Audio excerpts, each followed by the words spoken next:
Hi guys, welcome to you on my YouTube channel the orbit brilliant academy.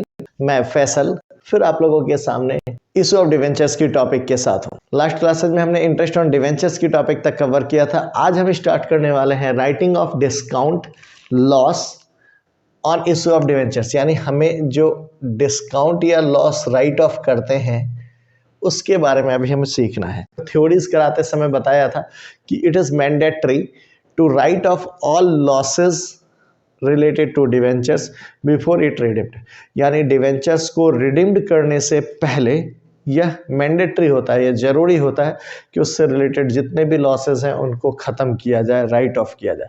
तो उसी चीज़ को अभी हम सीखेंगे कि डिस्काउंट ऑन डिवेंचर्स है या loss on issue of debentures है, तो उसको हम कैसे राइट ऑफ करते हैं। चलो, तो इसमें पहले थोड़ी सी थ्योरीज हम इसका कवर कर ले, जो कुछ पॉइंट्स हैं जो इंपॉर्टेंट रखेंगे। पहला है डिस्काउंट या loss on issue of debenture जो है वो एक कैपिटल लॉस है। तो डिस्काउंट या loss on issue of debenture is a capital loss, so it must be return off before debentures are redeemed, यानी डिवेंचर्स को रिडीम्ड करने से पहले इसको राइट ऑफ करना मैंडेटरी है, कंपलसरी है, किया जाना है।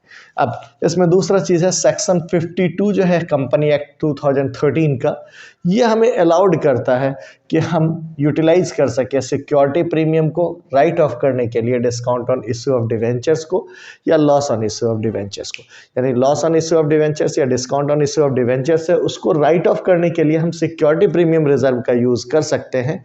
ये हमें कौन अलाउड कर रहा है? तो कंपनी एक्ट 2013 का सेक्शन 52 जो है वो हमें ये अलाउड करता है। तीसरी चीज, until it is return of, यानी जो डिस्काउंट या loss on issue of debentures है ये जब तक रिटर्न ऑफ नहीं हो जाता, नहीं इसको हम राइट ऑफ कर देते हैं, it is required to shown as unamortized expenses on asset side of balance sheet, यानी हम जब तक इसको राइट ऑफ नहीं कर लेते उन सालों तक हम क्या करेंगे, इसको बैलेंस शीट के एसेट साइड में हम दिखाते हैं, कहाँ पे? अमोर्टाइज्ड एक्सपेंसेस के नाम से। क्लियर है? तो आप ये तीन थ्योरीज को अपने दिमाग में रखिए। अब हम क्वेश्चंस को करते हैं कि loss on issue of debentures है या जो discount on issue of debentures है, इनका अकाउंटिंग ट्रीटमेंट हम कैसे करते हैं। चलो लेट्स स्टार्ट। हाँ, तो अब हम कर रहे हैं कि जो writing off discount loss on issue of debentures, इसकी एंट्रीज अकाउंटिंग ट्रीटमेंट को अब हम सीखने वाले हैं।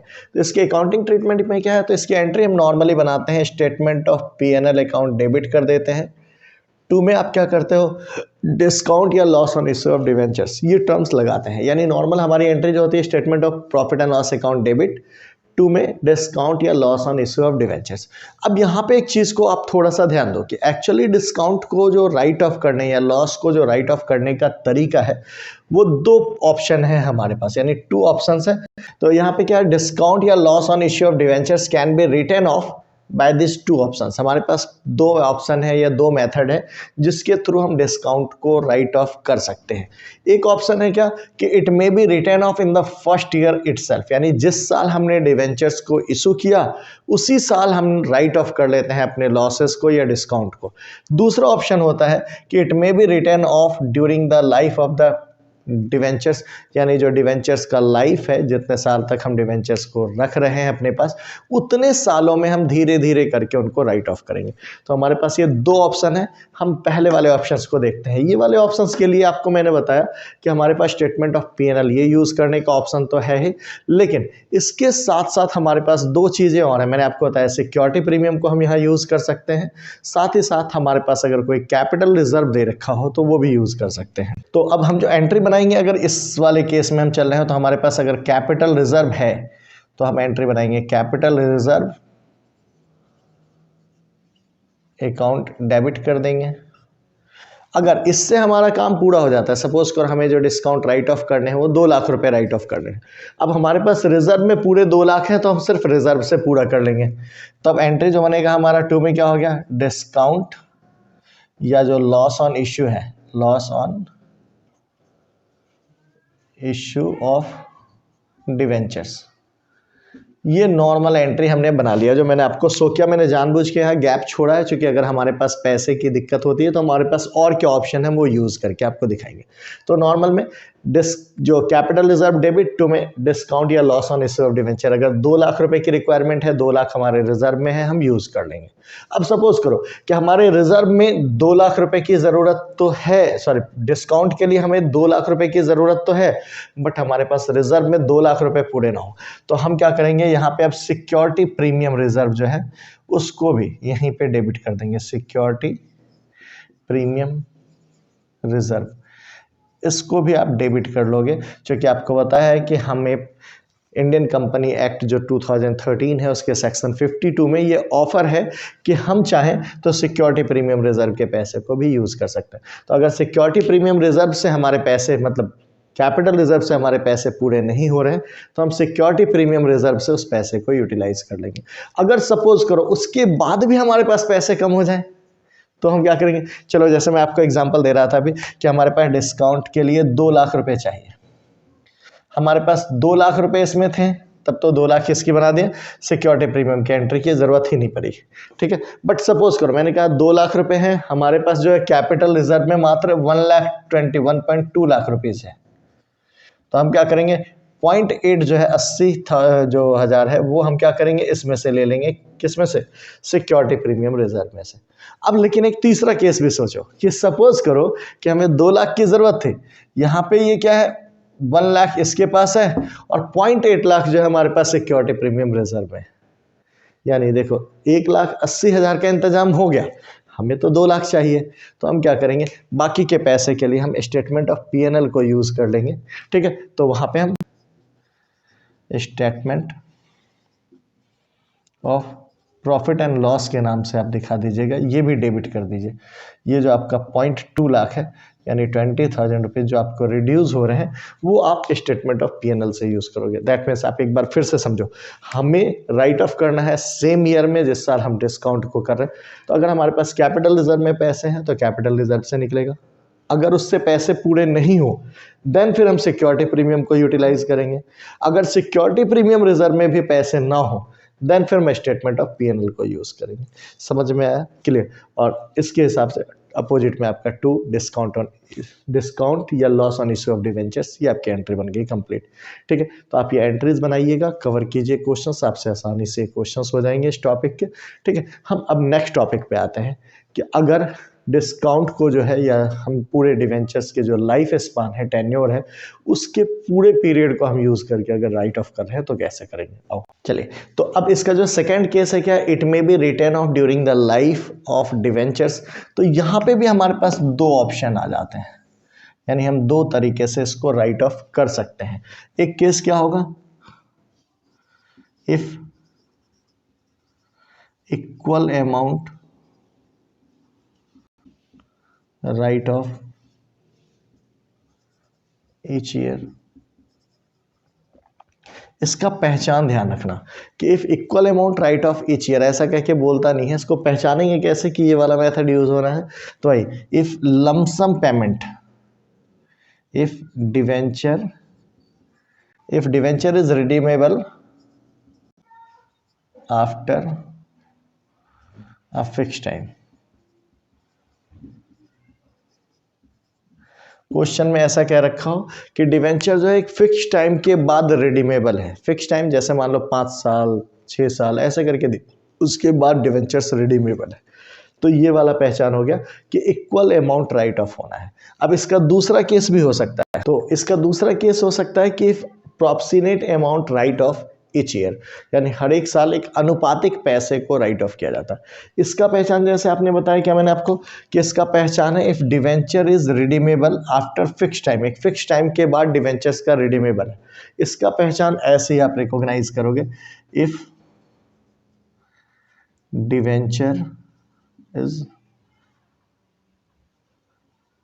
रिडीम्ड इन इंस्टॉलमेंट, अगर डिवेंचर को हम इंस्टॉलमेंट में रिडीम्ड कर रहे हो तो वो वाला मेथड लगेगा। फिर से ध्यान से समझो, अगर डिवेंचर्स को एक फिक्स पीरियड के बाद हम राइट ऑफ रिडीम्ड कर रहे हैं तो ये वाला मेथड, और अगर डिवेंचर्स को हम इंस्टॉलमेंट में पे कर रहे हैं तो प्रोप्सिनेट वाला है मेथड। चलो अब एक एक करके हम इन दोनों मेथड्स को सीखते हैं कि कैसे करेंगे, और इनमें हम डिस्काउंट ऑन जो या राइट ऑफ करने का जो लॉस है उसका अकाउंट हम कैसे बनाते हैं वो भी हम सीखेंगे। चलो मैं आपको एक एग्जांपल देता हूं कि सपोज करो, इसमें एग्जांपल लेते हैं हम कि 10% debenture of ₹10 lakh issued at 6% discount, redeemable after 5 years।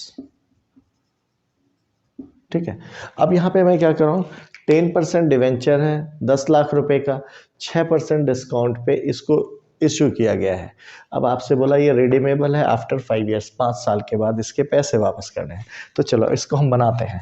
तो पहले इसमें आप निकालो डिस्काउंट, हम निकालेंगे, इसका सॉल्यूशन कर रहे हैं। तो डिस्काउंट ऑन डिवेंचर्स कितना आएगा आप सोचो। तो हमारा 10 लाख है, 6% डिस्काउंट पे दे रहे हैं, तो 10 लाख का 6% निकालोगे तो 6/100 इंटू 10 लाख, ये निकल के आ गया 60,000। समझ में आ रहा। अब ये तो आया डिस्काउंट ऑन डिवेंचर्स। अब हमसे क्या कह रहा है, सिर्फ 5 ईयर्स में, यहाँ टेन्योर दिया है ना 5 ईयर्स, मैंने कहा था एक फिक्स अमाउंट मैंने टाइम के बाद इसको राइट ऑफ करना है, सॉरी रिडीम्ड करना है, तो टेन्योर दे रखा 5 ईयर्स। तो अब ये जो 60,000 है ये 5 ईयर्स में बढ़ जाएगा। तो अब क्या करेंगे, discount return of each year कितना होगा। अब ईच ईयर का आप निकालोगे, 60,000 है, 5 साल है, 5 से डिवाइड कर दीजिए, 12,000 पर ईयर आ रहा आपका। अब ये आपका आ गया 12,000 पर ईयर। अब इसी को हम अकाउंट बना के देखेंगे कि कैसे बनाएंगे। चलो मैं आपको वो भी एक छोटा सा बना के दिखाता हूँ, आपको आई होप इतने में क्लियर हो जाएगा।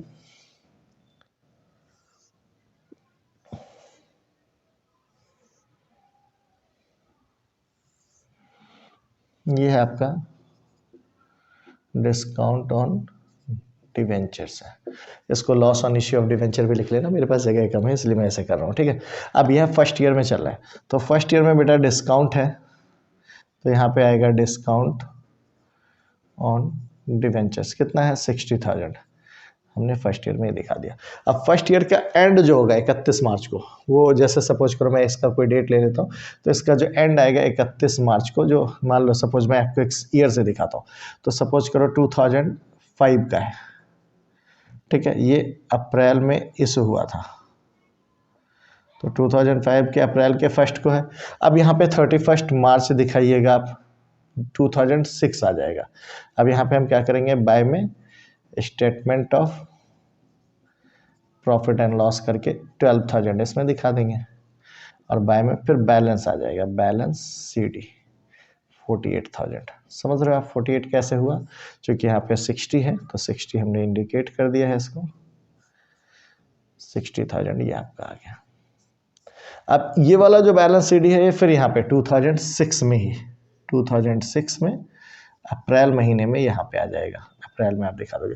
तो अब ऐसे 2006 में हमने यहाँ पे फिर इसी को, ये वाला जो बैलेंस है यहाँ पे दिखा दिया 2 करके, इस साइड 2 होता है। ठीक है, तो यहाँ हमने दिखा दिया 2 बैलेंस BD करके, ये 48,000 यहाँ पे आ गया।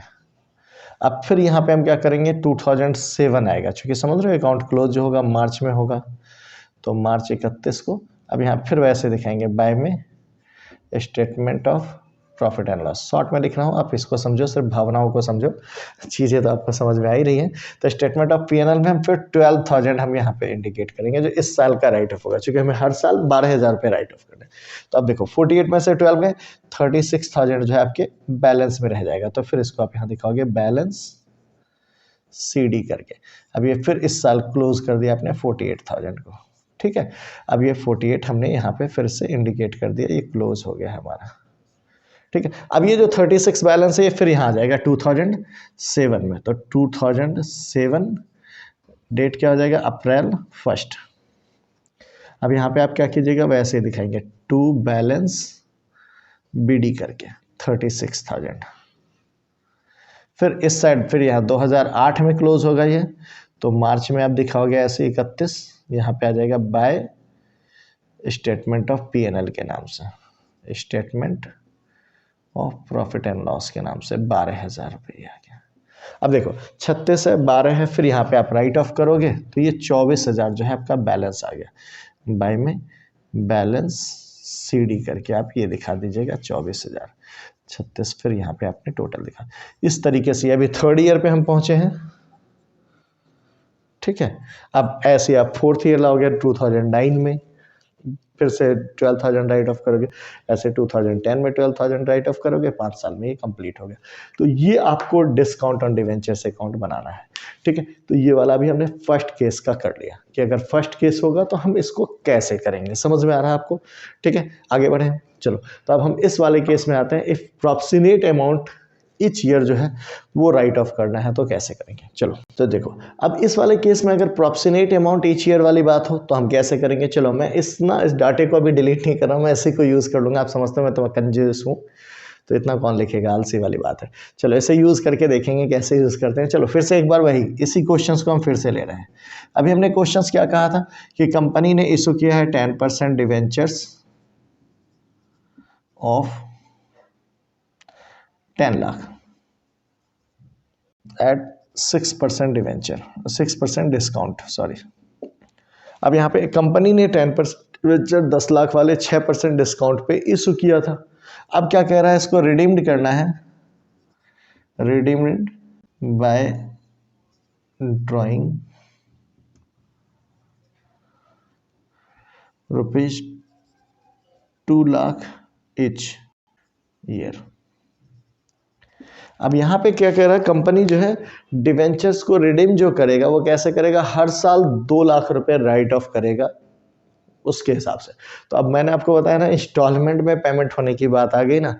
चलो अब इसके लिए तो हमें छोटा सा एक टेबल बनाना होगा, वो भी सीख। तो चलो अब यहाँ पे एक बार में एक काम करते हैं, वो आपको याद है ना, अभी सॉल्यूशन कर रहे थे हम, तो हमने डिस्काउंट निकाला था। तो चलो यहाँ भी वैसे करते हैं, सॉल्यूशन में हमें निकालना होगा डिस्काउंट ऑन डिवेंचर्स। पीछे हमने निकाल रखा है, आपको कैलकुलेट करके दिखाया है, इसलिए मैं डायरेक्ट लिख देता हूँ 60,000। कैसे आया आपको याद है, ठीक है। वो बताया था ना 10 लाख का 6% निकाला था, निकाल लिया। अब यहाँ पे हमें क्या करना होगा, एक छोटा सा टेबल बनाना होगा। टेबल कैसे बनेगा वो समझ, ये अब इसमें जो हम बनाएंगे वो कैसे, तो ये हो गया ईयर, ये हो जाएगा डिवेंचर्स आउटस्टैंडिंग जो बाकी है हमारे, ये इनका रेशियो निकाल दीजिएगा आप,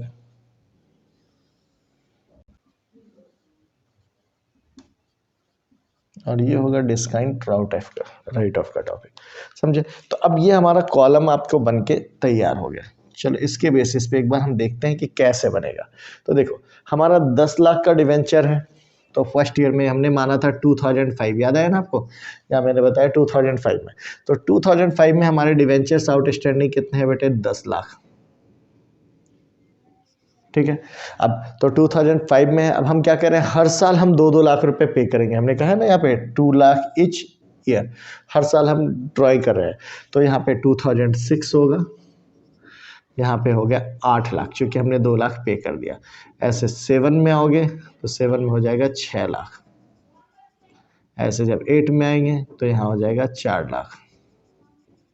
जब 9 में आएंगे तो 2 लाख, और 10 में ख़त्म, चूँकि हमने पेमेंट कर दिया होगा यहाँ पे, जब हम पे करेंगे तो ख़त्म हो गया। अब चलो इसका रेशियो काटो, इसको हम काटेंगे तो ये कितने बार में कटेगा, 1 बार में, ये 2 बार में, ये 3 बार में, ये 4 बार में, और ये 5 बार में। समझ में आ रहा है ना, देखो इसके 5 0 5 0 5 0 कट गया, 2 का 1 बार में, ये 2 बार में, ये 3 बार में, ये 4 बार में, ये 5, तो ये इनका रेशियो बन गया, ठीक है। अब इसके बेसिस पे हम डिस्काउंट निकालेंगे। कैसे निकालेंगे, चलो पहले वाले को देखते हैं। तो ये कितना है, इसका टोटल करोगे तो कितना होता है, जैसा याद करो तो हम अकाउंट्स में तो ऐसे ही करते हैं, 5 4 9 9 3 12 12 2 14 1 15 है, तो इसका टोटल 15 है। तो हमारा ये वाला जब हम अमाउंट निकालेंगे तो 5/15 दिख रहा। चलो आपको साफ साफ करने के लिए मैं थोड़ा बड़ा बना रहा हूँ, 5/15 इंटू जो डिस्काउंट की अमाउंट है 60,000। अब इसको आप काट लो, 4 टाइम्स में वो कट गया, या 5 से ये 3 टाइम्स में कट गया और 3 से ये कट गया 20,000। तो फर्स्ट ईयर का जो आया वो 20,000 आया। ऐसे जब हम दूसरे साल का निकालेंगे, चलो मैं आपको एक और टेबल दिखा दूँ। ये 4/15, ठीक है, ये सेकेंड ईयर का निकालना है, इंटू 60,000। जब ये निकालेंगे तो ये भी ऐसे ही काटोगे बेटा, तो ये कितने कटेगा, 15 से 4 बार में कट गया, तो यहाँ पे आ गया 16,000। एक और मैं आपको दिखा देता हूँ, सपोज करिए 3 वाले को देखो, तो 3/15 करोगे इंटू 60,000 है। जब ये निकालोगे ये भी कट के 12,000 आएगा। मतलब इस तरीके से अमाउंट रिड्यूस होता जा रहा है। पहले साल 20 हुआ, फिर 16, फिर 12, फिर 8 और 4, ऐसे करके ये रिड्यूस होके आएगा। अब हम इसको इसमें बनाने का सीखते हैं कि यहाँ पे हम कैसे डालेंगे। तो देखो, अब कई बार आलस बड़े काम की चीज़ होती है। देखिए कितने आसानी से मैं बच गया, ठीक है। तो आप भी ऐसा आलस करना, लेकिन ज़्यादा मत करना, चूँकि आप पेन वाले हो, आप लोग आलस नहीं कर पाओगे। अब देखो, डिस्काउंट तो हमारा 60,000 था। अब फर्स्ट ईयर में हमें राइट ऑफ कितना करना है, 20,000। चूँकि प्रॉप्सिनेट की बात है, पहले साल तो हम पूरे 10 लाख यूज़ कर रहे हैं, तो हम क्या करेंगे, फर्स्ट ईयर जो स्टेटमेंट ऑफ P&L में हम दिखाएंगे वो 20,000 दिखाएंगे। अब हमारा बैलेंस कितना आया, 40, ये 40,000 हमने यहाँ दिखा दिया। अब यही 40 अगले नेक्स्ट ईयर में 40,000 यहाँ पे आ गया, ठीक है। अब इस साल सेकेंड ईयर में हमारा राइट ऑफ करने का अमाउंट कितना है, 16। तो सेकेंड ईयर में आप क्या करोगे, 16,000 को राइट ऑफ करोगे। अब बैलेंस निकालो, यहाँ 40 का 40 ही रह गया, और यहाँ भी आप 40 लिख दोगे, तो बैलेंस कैसे निकलेगा, 40,000 में 16 माइनस किया, 24,000 आपका बैलेंस CD रह गया। अब इस बैलेंस CD को फिर हम नेक्स्ट ईयर में ला रहे हैं यहाँ पे, तो यहाँ पे आपका ऐसे 24,000 हो गया, यहाँ नीचे 24,000 है। अब इस साल जो हमें राइट ऑफ करना है, मैंने निकाला है ना कितना, 12,000 आ रहा, तो इस साल हम P&L में फिर से ऐसे 12,000 दिखाएंगे। अब जो बैलेंस CD रह गया वो हमारा फिर से 12,000 ही रह गया, तो ये 24,000 जो है आपका ऐसे आ गया। फिर इसको आप उठा के लाओगे, यहाँ पे बैलेंस BD होगा। फिर इस साल जो अब अगली बार आप निकालोगे तो 2/15 करके निकालोगे, वो आपका 8,000 आएगा, वो दिखा दोगे। फिर नेक्स्ट ईयर जब आप दिखाओगे तो 1/15 करके निकालोगे, वो 4,000 आएगा, वो राइट ऑफ कर दोगे। इस तरीके से आपका अकाउंट क्लोज हो जाएगा डिस्काउंट ऑन डिवेंचर्स का। देखो, अब इस वाले में और उस वाले में फ़र्क क्या है, ये बिल्कुल एक प्रैक्टिकल तरीका है कि पहले हमने 10 लाख रुपए हमारे पास लोन था, तो हमने ज़्यादा इंटरेस्ट को राइट ऑफ किया। दूसरे साल हमने कम है, 8 लाख है, तो उससे कम किया। उसके बाद 6 लाख है, उससे कम किया। आगे 4 होगा तो और कम होगा, 2 होगा तो और कम हो जाएगा। तो ये एक तरीका है, एक प्रैक्टिकल तरीका। इसमें एक ट्रिक और क्या हो सकता है कि डिवेंचर्स का जो रिडम्पशन है वो ज़रूरी नहीं है कि यहीं पे स्टार्ट हो। हमने फर्स्ट ईयर से स्टार्ट कर लिया। अब कई बार क्वेश्चन में क्या करता है कि डिवेंचर्स का रिडम्पशन है जो अलग टाइम पे दिखाएगा। जैसे कह दिया यहाँ पे कि डिवेंचर्स का रिडम्पशन है जो थर्ड ईयर में होगा 4 लाख, फोर्थ ईयर में होगा 4 लाख और फिफ्थ ईयर में होगा 2 लाख। तो क्या करोगे, फर्स्ट ईयर में 10, सेकेंड भी 10, थर्ड भी 10। अब कह रहा क्या, थर्ड ईयर में 4 लाख पे कर रहे हैं, तो यहाँ पे नेक्स्ट वाले में होगा 4 लाख पे करने पे 6 लाख। फिर इस वाले में आएगा, चलो जैसे मैं आपको एक एग्जांपल इसी को दिखा रहा हूँ कि यहाँ पे यही वाली वैल्यू है। तो फर्स्ट ईयर में तो आपके 10 लाख ही रह गए, सेकेंड ईयर में कितना रहेगा वो भी सेम रहेगा, चूंकि सेकेंड ईयर में हमने कुछ नहीं पे किया। मैंने आपको एग्जांपल दिया क्या है कि थर्ड ईयर से वो स्टार्ट कर रहा है, थर्ड ईयर में भी एंड में देगा, तो थर्ड ईयर तो पूरा हमने यूटिलाइज किया 10 लाख। अब हम यहाँ पे 4 लाख पे करेंगे तो 6 लाख आएगा। फिर कहें नेक्स्ट ईयर फिर 4 लाख पे कर दिए तो 2 लाख रह गया और तीसरे साल खत्म। अब जब रेशियो कटेगा तो ये कैसे आएगा, जैसा सोचो इसका, ये तो हो गया 1, ये हो गया 3, ये हो गया 5, ये हो गया 5, ये हो गया 5। समझ रहे हो कैसे, क्या सबके 5-5 जीरो पहले ले ली। अब 2 का 1 से कटेगा, ये 3 से कटा, 2 के टेबल से, ये 5 बार में, ये भी 5 बार में, ये 5 बार। अब इसका जब रेशियो निकालोगे तो 5-5 10, 5 15 और 3 18 19 है। तो जब यहाँ पे इंटरेस्ट निकाल रहे होगे तो 5/19 इंटू जो 60,000 है वो 60,000 के बेसिस पे वो होता। समझ में आ रहा। कई बार इस टाइप के क्वेश्चंस होते हैं। क्वेश्चंस में जो डिवेंचर्स के रिडम्पशन है कहाँ से स्टार्ट होगा, वहाँ से आप राइट ऑफ करना शुरू करोगे ईयर में, और उसके बेसिस पे रेशियो आएगा, उसके बेसिस पे आपके डिस्काउंट निकलेंगे। देन फिर आप जर्नल एंट्रीज, सॉरी वो डिस्काउंट या discount on issue of debentures या loss on issue of debentures का जो अकाउंट है वो अकाउंट बनाओगे और अकाउंट को क्लोज कर दोगे। तो इस तरीके से ये सारे टॉपिक आपके डिवेंचर्स के हो गए। हम आगे मिलेंगे आपसे रिडम्पशन ऑफ डिवेंचर्स की टॉपिक पे। Wish you all the best. जाते जाते चैनल को लाइक कीजिए, सब्सक्राइब कीजिए और अपने फ्रेंड्स के साथ इसे शेयर कीजिए। इससे हमारे प्रयास को भी बल मिलेगा और आपके भी दोस्तों को फायदा होगा। मिलते हैं नेक्स्ट वीडियो में next time. Thank you very much.